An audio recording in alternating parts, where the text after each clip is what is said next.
Hello students, today we will discuss unit 2nd of +1 physics, that is kinematics. उसका chapter जो है motion in a straight line, उसकी हम detailed discussion करने जा रहे हैं और हम एक ही वीडियो में पूरा चैप्टर जो है कंप्लीट करने वाले हैं। तो आई होप आपकी सारी क्वेरीज जो है इस वीडियो के बाद जो है क्लियर होने वाली हैं, जो motion in a straight line के साथ जुड़ी हैं। तो आप इसे ज़रूर देखो, लाइक करो, शेयर करो, ताकि आपके फ्रेंड्स भी जो है इस वीडियो के बेनिफिट्स ले सकें। तो स्टार्ट करते हैं motion in a straight line. तो बेटा सबसे पहले आपको पता होना चाहिए कि मोशन वर्ड जो यहाँ पे लिखा है इसका मतलब क्या है। अगर हम अपने अराउंड जो है कोई भी ऑब्जेक्ट देखें, एनालिसिस करें, तो हमें ये पता चलेगा कि हमारे अराउंड जो भी ऑब्जेक्ट्स हैं, बॉडीज हैं, सभी क्या है, मोशन में है। जैसे हम यहाँ पे एक एग्जांपल लें अर्थ की, अर्थ क्या है, रोटेट कर रही है। ऐसे ही हम ब्लड की बात करें तो वो भी हमारी बॉडी में फ्लो कर रहा है। ऑटोमोबाइल्स हैं, वो क्या कर रहे हैं, कैरी कर रहे हैं पीपल्स को one place to another place. तो हम क्या कहें कि सभी ऑब्जेक्ट्स डायरेक्टली कहें या इनडायरेक्टली वो क्या है, मोशन में है। पर इस चैप्टर में हम मोशन की तो बात करेंगे ही करेंगे, साथ में हमने यहाँ पे एक कैटेगरी दे दी स्ट्रेट लाइन की। तो यहाँ पे हमें अपने जो टॉपिक को कंस्ट्रेंट लगा दिया हमने कि हमें कौन सी मोशंस की बात करनी है जो एक स्ट्रेट लाइन में है। तो फर्स्ट ऑफ ऑल हमें ये पता हो कि जो स्ट्रेट लाइन मोशंस हैं उनको हम क्या कहते हैं, उनको हम कहते हैं रेक्टी लीनियर मोशन। ठीक है, तो जो भी हम कहें कि स्ट्रेट लाइन, एक सीधी लाइन में हम कहें एक पॉइंट से लेके दूसरे पॉइंट तक जो मोशन है, ओ पॉइंट से स्टार्ट करके अगर ए पॉइंट तक हम एक स्ट्रेट लाइन में मोशन कंसिडर करें तो that very motion is known as rectilinear motion. तो हम क्या करें, we will confine us to study of motion of objects along a straight line. जब हम कहें कि बॉडी जो है, कोई भी ऑब्जेक्ट है, अगर स्ट्रेट लाइन में मोशन कर रहा है तो उसको हम क्या कैटेगरी में रखेंगे, रेक्टिलिनियर मोशन की कैटेगरी में रखेंगे। तो फर्स्ट ऑफ ऑल हमें ये पता हो रेक्टिलिनियर मोशन क्या है। सेकंड हमें पता होना चाहिए जो टर्म्स को हम पूरे थ्रू आउट चैप्टर में यूज करने वाले हैं, मैं स्टार्टिंग में उसी की इंट्रोडक्शन दे रही हूँ ताकि जब हम बार बार उस कहो कि वर्ड को यूज करें तो हमें पता हो कि इस वर्ड का मतलब क्या है। सेकेंडली हम यहाँ पे यूज करने वाले हैं इस चैप्टर में पॉइंट ऑब्जेक्ट, एक हम यूज करेंगे। अब देखो पॉइंट ऑब्जेक्ट होते कौन से ऑब्जेक्ट हैं, नाम से क्लियर है, पॉइंट से क्लियर है, जिनका साइज क्या हो, स्मॉल हो, स्मॉल साइज। तो ऐसे ऑब्जेक्ट्स जिनका साइज क्या है, स्मॉल है, पर वो डिस्टेंस ज्यादा कवर कर रहे हैं। डिस्टेंस जो है वो क्या है, ज्यादा है। डिस्टेंस क्या है, मोर, स्मॉल क्या है, साइज है। एज कंपैरिजन टू साइज हम कहें कि डिस्टेंस वो जो ट्रेवल कर रहे हैं वो क्या है, ज्यादा है। ऐसे ऑब्जेक्ट्स को हम क्या कहते हैं, पॉइंट ऑब्जेक्ट्स कहते हैं। थर्ड हमें पता हो जो हमारे यूनिट का नाम है, चलो ये हम स्टार्टिंग में भी अगर कहें, हमें पता होना चाहिए कि यूनिट का नाम क्या है, काइनेमैटिक्स। तो काइनेमैटिक्स होता क्या है, तो काइनेमैटिक्स हम कहेंगे ये क्या है, ये एक तरह की स्टडी है। किसकी स्टडी है, मोशन की स्टडी है। It is a study of motion. पर हम इसमें कैटेगराइज कर देंगे कि हम कॉज ऑफ मोशन जो है नहीं डिस्कस करेंगे without going into the cause, कि वो मोशन क्यों है। जैसे अगर हम कहें कि कोई बॉल है, वो फ्लोर पे क्या है, हमने क्या कर दी, फ्लोर पे उसको बॉल को फेंक दिया, तो वो बॉल जो है कैसे मोशन में आई, उस कॉज को हम डिस्कस ना करें तो ऐसी मोशंस को हम किसके अंडर लेते हैं, काइनेमैटिक्स के अंडर लेते हैं। कि मोशंस को तो डिस्कस करना है पर हमें कॉज जो है, कॉज ऑफ मोशन को डिस्कस नहीं करना, कि क्यों मोशन में है कोई ऑब्जेक्ट, उसके बारे में हमें डिस्कशन की जरूरत नहीं है। ऐसी मोशंस को हम कहते हैं काइनेमैटिक्स, जो स्टडी करते हैं हम। इसके बाद हमें पता होना चाहिए uniform versus non uniform motion. Non uniform लिख दिया, नॉन यूनिफॉर्म क्या है, या फिर यूनिफॉर्म मोशन कौन सी है। तो जो यूनिफॉर्म मोशन है वो कौन सी मोशन होती है?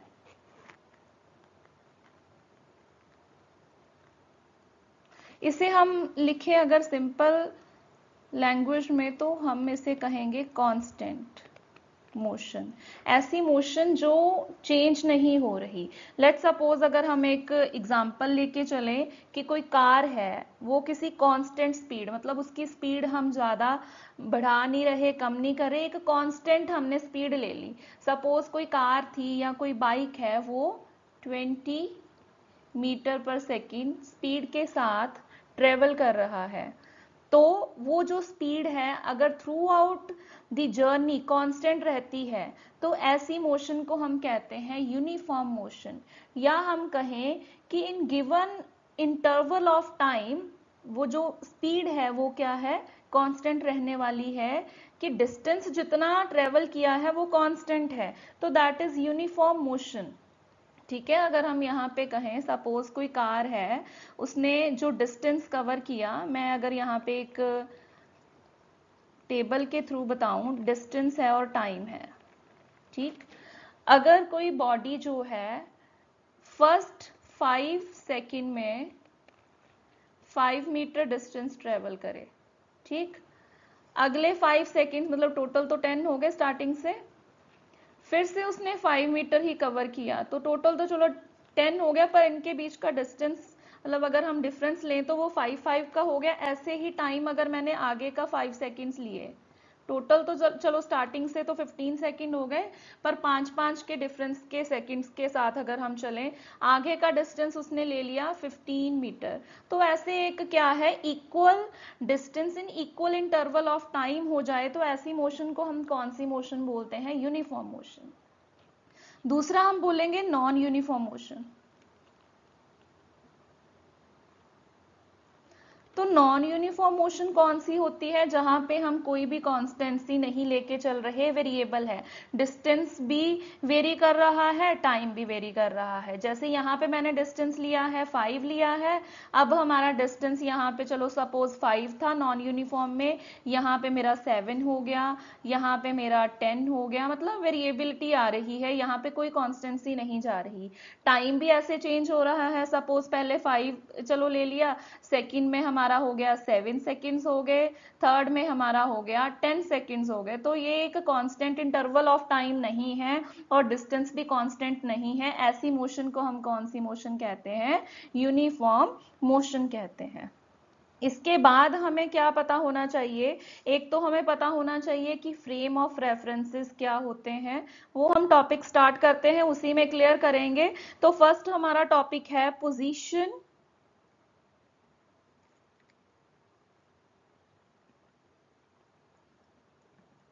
पोजीशन के बारे में पढ़ना है, पाथ लेंथ के बारे में पढ़ना है हमें, एंड डिस्प्लेसमेंट।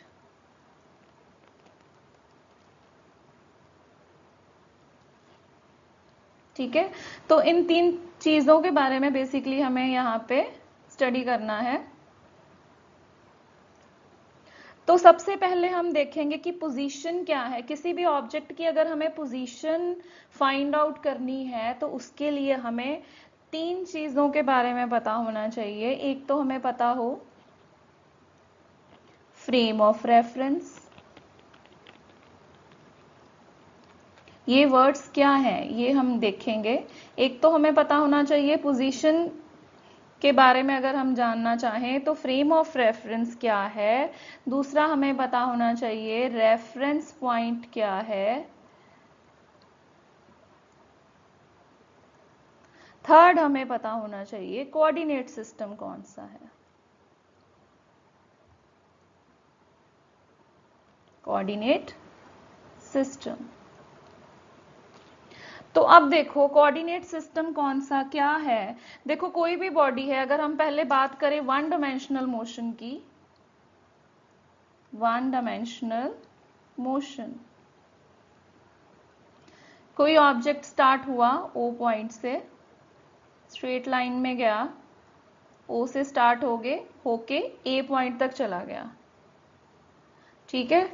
तो ये क्या है, एक स्ट्रेट लाइन में गया, हमने वन डायमेंशनल एनालिसिस करनी है, तो जहां से वो ऑब्जेक्ट स्टार्ट होता है उस पॉइंट को हम बोलते हैं रेफरेंस पॉइंट।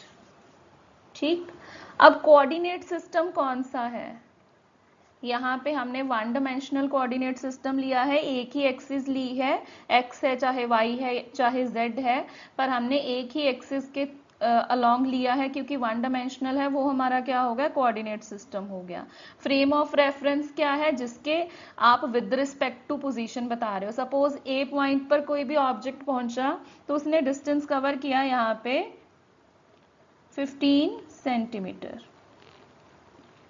ठीक है, तो क्या है 15 सेंटीमीटर जो डिस्टेंस कवर किया, तो मैं अगर ए पॉइंट के कोऑर्डिनेट्स के बारे में बताऊं तो ए पॉइंट्स के कोऑर्डिनेट्स क्या हैं, आप यहाँ पे लिख दोगे 15 है। तो आप क्या बताओगे यहाँ पे, पोजीशन जो है, पोजीशन एट ए पॉइंट अगर आप कहो किसी ऑब्जेक्ट की जो है पोजीशन क्या है ए पॉइंट पे, तो आप उसको कहोगे 15। ठीक है, कि इस पोजीशन पे कोई ऑब्जेक्ट जो है लाई कर रहा है। ये हो गया अगर आप वन डायमेंशनल कंसिडर करते हो। ऐसे ही हमारे पास क्या है, टू डायमेंशनल भी हो सकता है, थ्री डायमेंशनल भी हो सकता है, पर हमारे सिलेबस में टू डायमेंशनल तक है, वन डायमेंशनल है, टू डायमेंशनल है, थ्री डायमेंशनल के बारे में हम डिस्कस नहीं करेंगे। तो अगर हम पहले वन डायमेंशनल को ही थोड़ा सा डिटेल में कर लें, तो हमने स्टार्ट किया यहाँ पे वन डायमेंशनल स्ट्रेट लाइन में हमने क्या है, किसी ऑब्जेक्ट की मूवमेंट को बताना है। स्टार्ट करते हैं ओरिजिन ओ को कौन सा पॉइंट बोलना है, रेफरेंस पॉइंट बोलना है आपने। कोई ऑब्जेक्ट की अब हम डिफरेंट डिफरेंट पोजीशंस बता देते हैं, एक पी पॉइंट पे है, क्यू पॉइंट पे है। ठीक, यहाँ पे जो है 0 है, यहाँ पे हम बोलते हैं 10 है, 20 है, इधर -10 है, नेगेटिव एक्सिस की तरफ -20 है। तो अगर आपको किसी ऑब्जेक्ट की पोजीशन बतानी है, पी पे क्या है पोजीशन, तो आप कहोगे पी पे क्या है, 10 पोजीशन है। मीटर में ले रहे हो, सेंटीमीटर में ले रहे हो, ये आप बताओगे। 10 मीटर के पोजीशन पे कोई ऑब्जेक्ट पड़ा है। ऐसे ही क्यू पे है तो 20 बता दोगे। यहाँ पे ऐसे ही अगर आर पे है तो आप क्या बोल दोगे, -20 है। ठीक, ये हो गया, ये है वन डायमेंशनल। अब अगर हम टू डायमेंशनल की बात करें,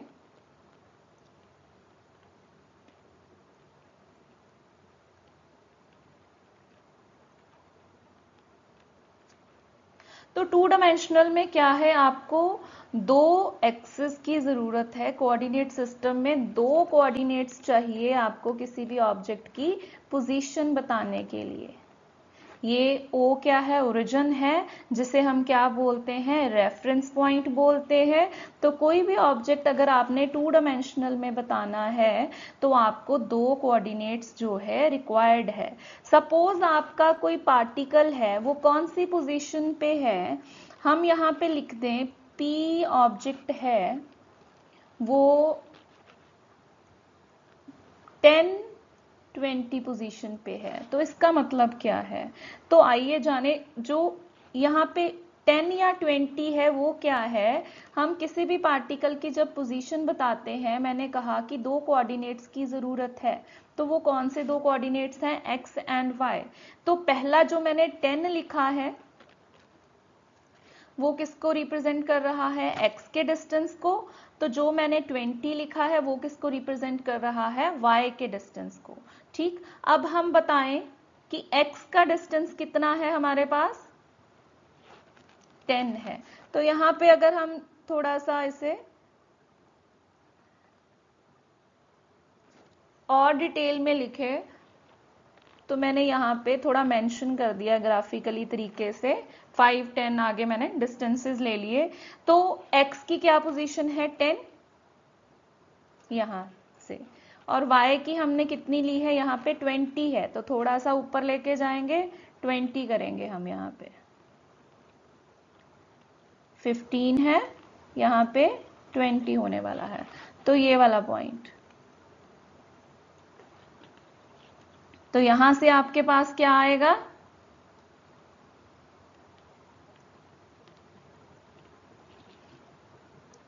x की तरफ से आपके पास क्या है 10 है और y की तरफ से आपके पास क्या है 20 है। तो ये आ गई मेरे पास पोजीशन। ठीक है, तो ये पोजीशन है 10 20। ऐसे आप पोजीशन आइडेंटिफाई कर सकते हो। जो फर्स्ट कोऑर्डिनेट है दैट इज x कोऑर्डिनेट, जो सेकंड है दैट इज y कोऑर्डिनेट। तो फर्स्ट x कोऑर्डिनेट कितना था 10, तो मैंने 10 मार्क कर लिया यहाँ पे। ठीक है, तो y कितना था 20, मैंने यहाँ पे मार्क कर लिया। फिर आप जैसे मैथ्स में ग्राफ प्लॉट करते हो, इनको इंक्रीज करके यहाँ पे पॉइंट आ गया। ये पॉइंट कौन सा है आपका, ये पोजीशन है। आप यहाँ पे ओरिजिन से लाइन लेके इसको ज्वाइन कर दोगे, ये आपकी स्ट्रेट लाइन होनी चाहिए। ठीक है, तो आप ऐसे 2 डायमेंशनल मोशन में किसी ऑब्जेक्ट या पार्टिकल की पोजीशन जो है वो फाइंड कर सकते हो। ऐसे ही आपको और भी दी जा सकती हैं एग्जांपल्स, जैसे मैं यहाँ पे 5 10 लिख दूं, तो 5 10 को कैसे करोगे, x एक्सिस पे कितना है 5 है, y एक्सिस पे कितना है 10 है, तो इसको आपको अभी ज्वाइन करना है।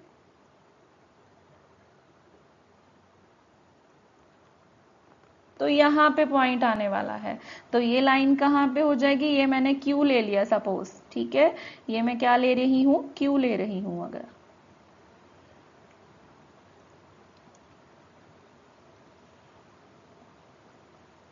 ठीक है, अब इसको आप ज्वाइन कर दो, ये Q आ गया आपके पास। ठीक है, ऐसे आप किसी भी पार्टिकल की जो है पोजीशन फाइंड आउट कर सकते हो। अगर आपके पास 2 डायमेंशनल है तो 2 कोऑर्डिनेट्स आर रिक्वायर्ड, अगर 1 डायमेंशनल है तो आपको 1 कोऑर्डिनेट की जरूरत है।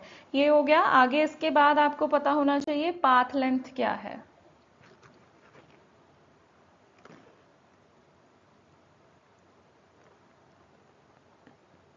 नाम से क्लियर हो रहा है, अगर हम 1 डायमेंशनल लेके चलें तो पाथ लेंथ यहाँ पे क्या है,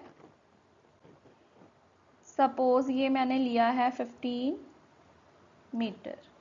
तो वो पहले हमने क्या बताया था, पोजीशन बताया था। अब पाथ लेंथ की पोजीशन है, जैसे मैंने कहा कि ऑब्जेक्ट ए पॉइंट पे है, वो क्या है, पोजीशन है। अगर हम पाथ लेंथ की बात करें तो वो क्या है, ओ ए।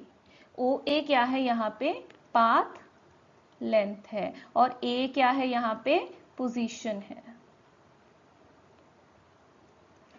ठीक है, तो ये हो गया। डिस्टेंस कितना मूव किया है कोई ऑब्जेक्ट, वो क्या है, बेसिकली किसी ऑब्जेक्ट की पाथ लेंथ है। यहाँ पे किसी ऑब्जेक्ट, जो ऑब्जेक्ट ओ से स्टार्ट हुआ है, ए पॉइंट तक कितना उसने डिस्टेंस कवर किया है, that is known as path length. यहाँ पे कितना डिस्टेंस है 15 मीटर, और पोजीशन कौन सी है, कहाँ कौन सी पोजीशन में, इनिशियली वो कहाँ पे था, ओरिजिन पे था, फाइनल पोजीशन कौन सी हो गई, ए पोजीशन पे हो गई।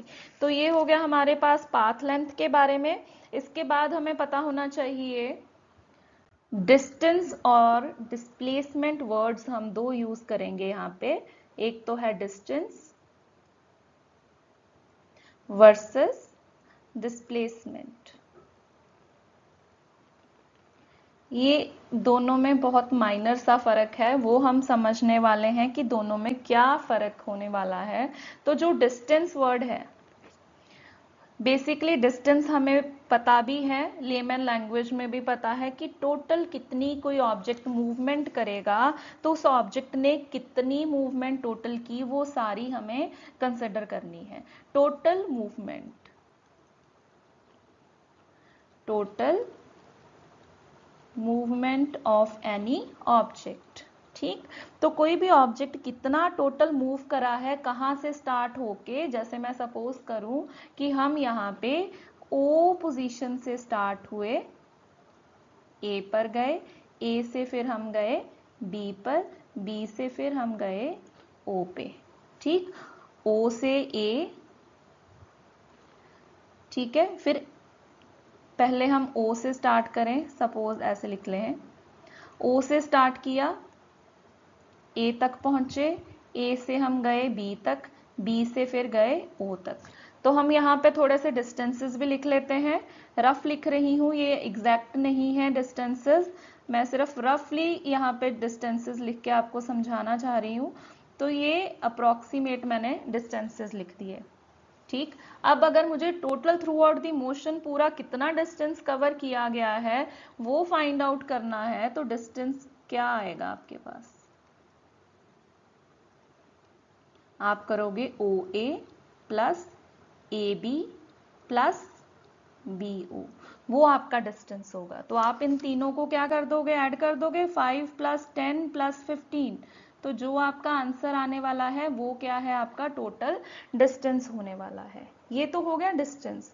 अब अगर हम बात करें डिस्प्लेसमेंट की, तो भी डिस्प्लेसमेंट क्या है?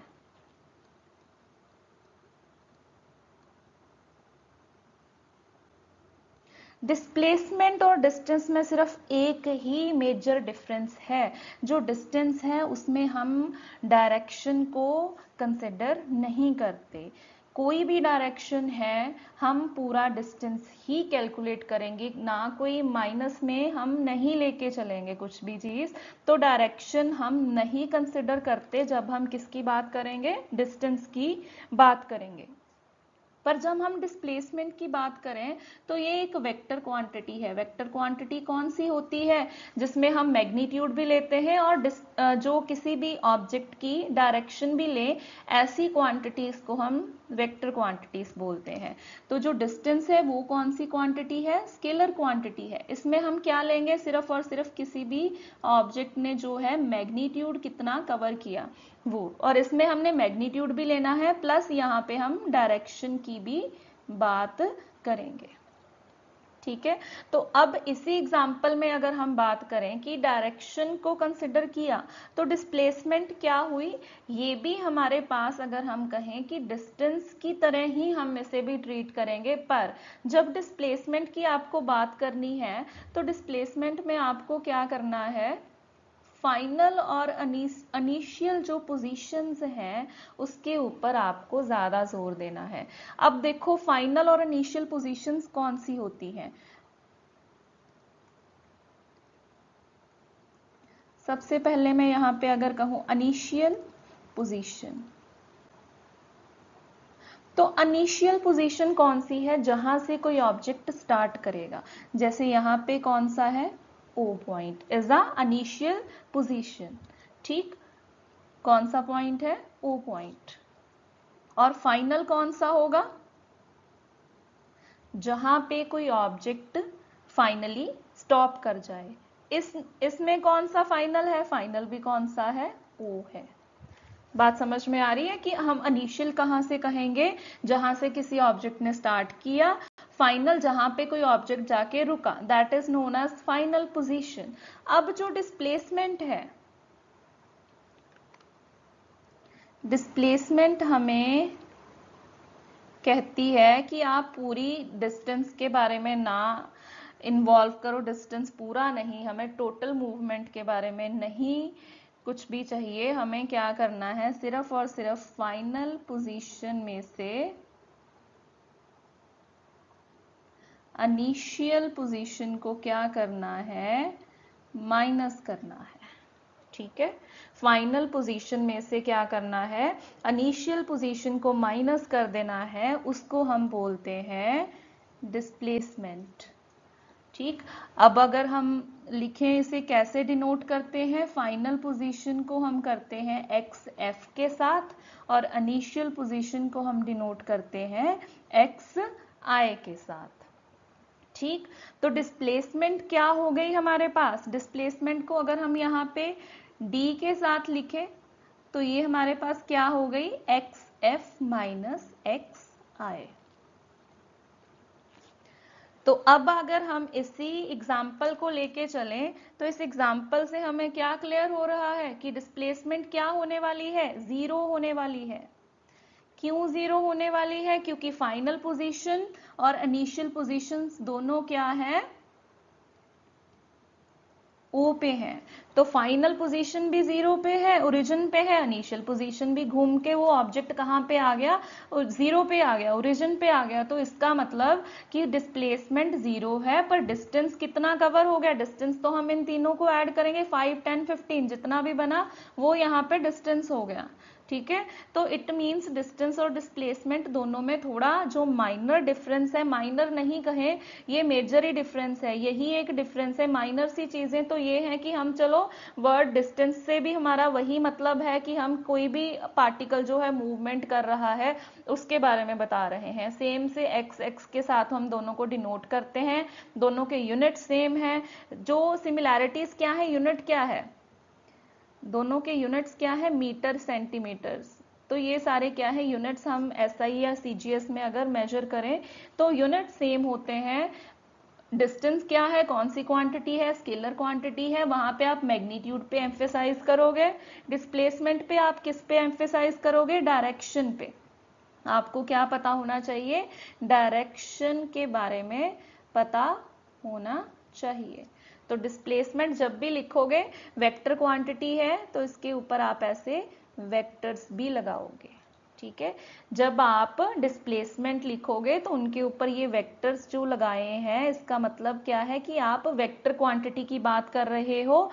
मतलब अगर आप मैथमेटिकल एक्सप्रेशन से ही क्लियर करें कि हमारे पास ये डिस्टेंस है कि डिस्प्लेसमेंट, अगर मैं अकेला डी लिख दूं तो मैं क्या बात कर रही हूँ, मैग्नीट्यूड की बात कर रही हूँ, तो मैं कहूंगी वो डिस्टेंस है। अगर मैं डी के ऊपर वेक्टर लगा दूं तो इट मीन्स मैं डायरेक्शन को भी कंसिडर कर रही हूँ। मैं किसकी बात कर रही हूँ, डिस्प्लेसमेंट की बात कर रही हूँ।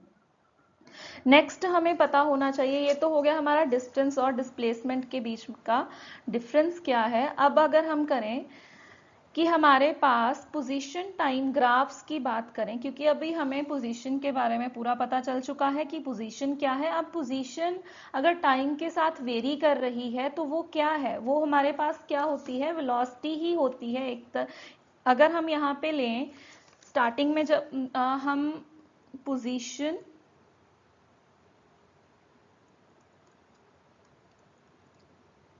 टाइम ग्राफ की बात करें अगर हम, तो पोजीशन टाइम ग्राफ हमारे पास किसी स्टेशनरी ऑब्जेक्ट का लेके चलना है। हमें कौन सा ऑब्जेक्ट लेना है, स्टेशनरी ऑब्जेक्ट। तो स्टेशनरी ऑब्जेक्ट्स कौन से होते हैं, जो क्या है, रेस्ट पे है। कौन सा ऑब्जेक्ट जो कहां पे है, रेस्ट पे है। कौन से ऑब्जेक्ट लेके चलने हैं जो क्या है, रेस्ट पे है। तो इसका ग्राफ कैसा होगा,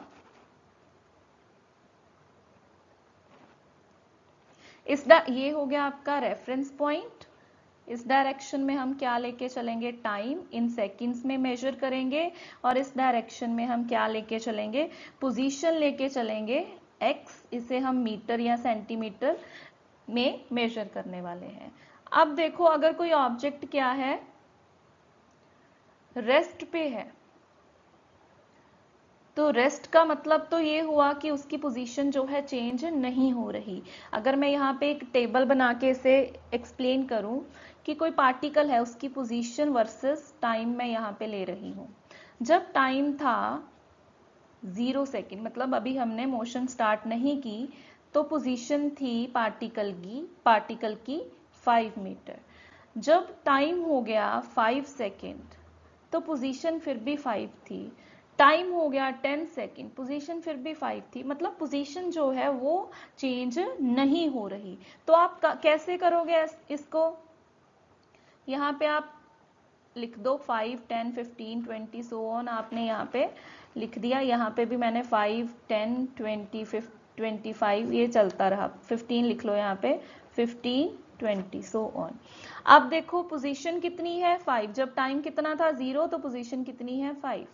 ठीक, जब टाइम कितना है 5, पोजीशन कितनी होने वाली है, वो भी क्या होने वाली है 5। जब टाइम हो गया 10, पोजीशन फिर से क्या होने वाली है 5। ये ऐसे चलता जाएगा। इट मीन्स अगर हम ये सभी पॉइंट्स को मिला दें तो ये ऐसे लाइन आ जाएगी। ठीक है, तो जो स्टेशनरी ऑब्जेक्ट है उनका ग्राफ ऐसा होने वाला है। तो ऐसे हम ग्राफ प्लॉट करते हैं, तो इसको कोई भी क्रैम करने की जरूरत नहीं है। स्टेशनरी ऑब्जेक्ट है, पहले तो आपको याद रखना है, इस साइड पे हम टाइम लेंगे, इस साइड पे हम पोजीशन लेंगे। स्टेशनरी ऑब्जेक्ट का हमेशा ग्राफ जो है ऐसा आता है। ये कैसे आया, ये मैंने यहाँ पे आपको एक्सप्लेन कर दिया। अब नेक्स्ट है आपके पास, अगर हम यूनिफॉर्म मोशन लेके चलें,